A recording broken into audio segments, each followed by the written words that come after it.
चीत आवे ओ ते जरूर आवे, देख चीत आवे ओ ते जरूर आवे।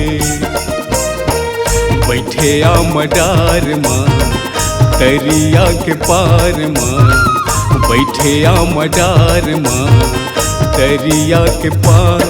मैं देखत रही रदा ते जरूर आवे ना, मैं देखत रही रदा ते जरूर आवे। मैं खचीत आऊँगा मैं जरूर आऊँगा, मैं खचीत आऊँगा मैं जरूर आऊँगा। बैठे आ मडार माँ दरिया के पार माँ, बैठे आ मडार माँ दरिया के पार। तेया गोरत रही बेमोला मैं खचीत आऊँगा, तेया गोरत रही बेमोला मैं जरूर आऊँगा।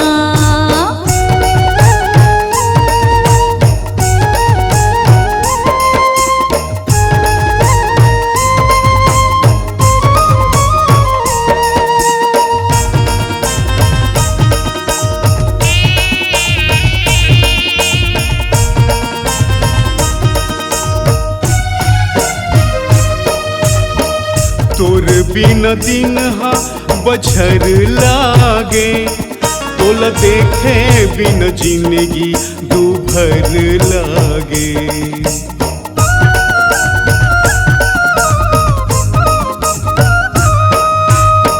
तोर बिन दिन हा बछर लागे, तोला देखे बिन जिंदगी दूभर लागे।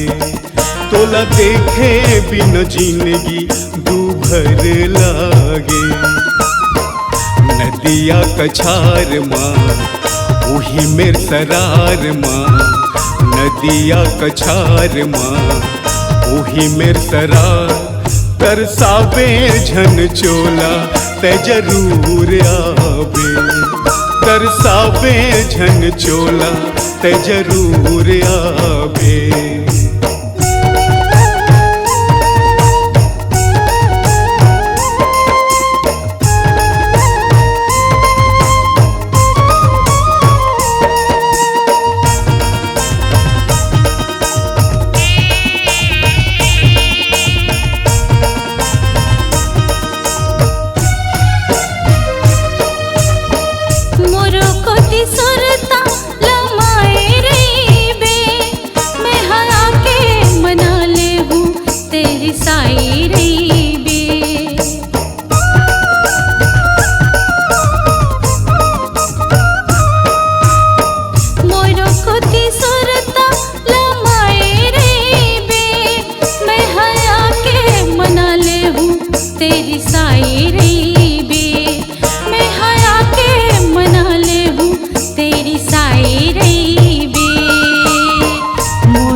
डोली खार माँ मोरे इंतजार माँ रही बेडोली खार।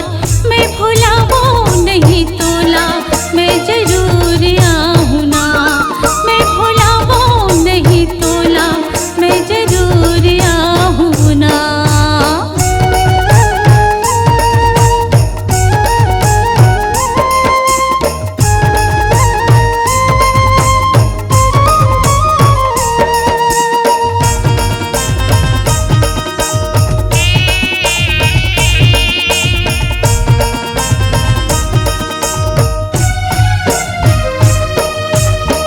दोनों झन माया के गीत गावो, दोनों पीरित के गंगा माँ हमन नहावो।